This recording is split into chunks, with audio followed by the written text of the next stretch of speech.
Oregon has one of the most prolific offenses in the country, and that's no different in college football 25. Today, we're going to show you how you can score more points with this Oregon offense. So that being said, let's dive right into it.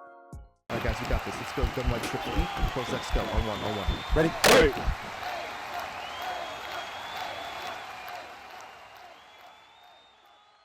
What's up, guys? It's Pick'em with HuddleGG, and today we're looking at a play from Trey Thomas's new Oregon offensive game plan, which is found over at our website at HuddleGG. If you guys are looking for an offense in college football 25 that's super high-powered in the passing game, but also utilizes the more effective runs in college football, make sure you go check out the rest of his game plan today.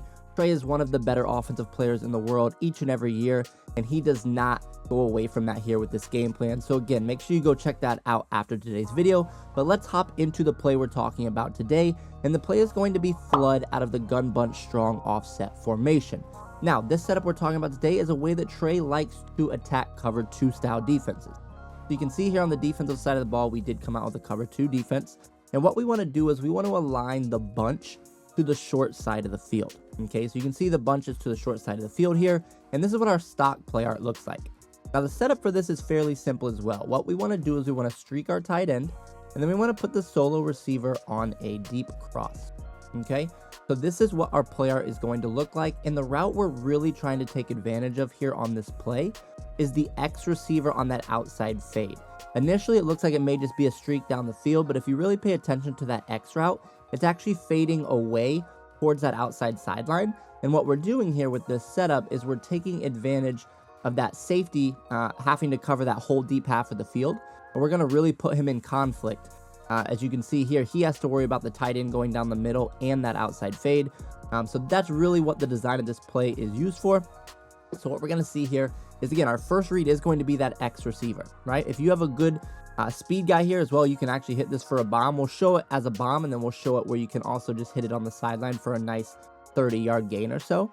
But we also have that B receiver on the backside on the deep cross, which is going to be another route we can take advantage of if they do take care of the bomb deep down the field. What we're going to do here is, if we say hike, what you're going to see is we're going to be able to put that safety in conflict. We're going to be able to throw that, pass lead that away from the safety, and you can see there the potential we have to turn this into a one-play score, right? So if we go look at the replay here real quick, what we really want to focus on, like I said, is this safety, right? This safety is the key to everything.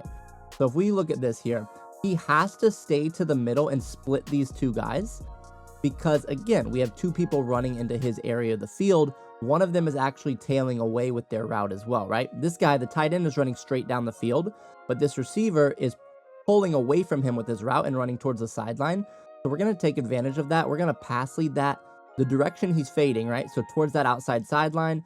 And you can see at this point, we're just going to be able to throw that over the top. We're able to beat that safety, and you're able to take that in for the one-play touchdown. Okay, so if we run that one more time, just as the bomb play, again, we're going to streak the tight end.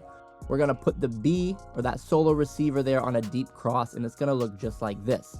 Now, again, when we say hike, we're just going to sit in the pocket, buy some time, and then we're going to be able to throw this ball over the top and to the outside, and we're able to turn that into an easy one-play touchdown. Now, if you are all the way to the left side or all the way on the short side of the field, you're going to see at times that safety does bail back a little bit more, but we're going to be able to use this to hit that receiver on the sideline, and we'll show you that here. Again, setup's going to be the exact same. We're going to streak the tight end. We're going to put the solo receiver on that deep cross.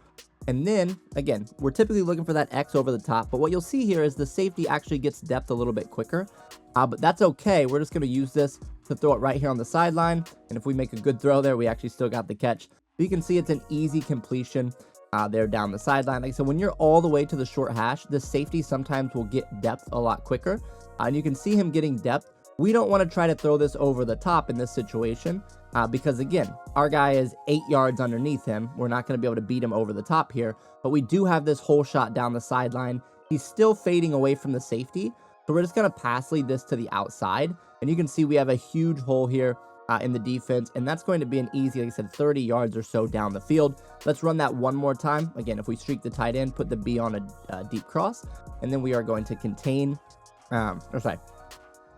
we're just going to put that tight end on a streak down the field and the B on the deep cross there. We're going to say hike, and what you're going to do here is we're just going to throw that away from that safety. And you can see that same hole shot there that we used on the setup before, or on that play before. We have that opportunity there for an easy completion down the field. And like I talked about, we also have the ability to throw to the deep crosser, right?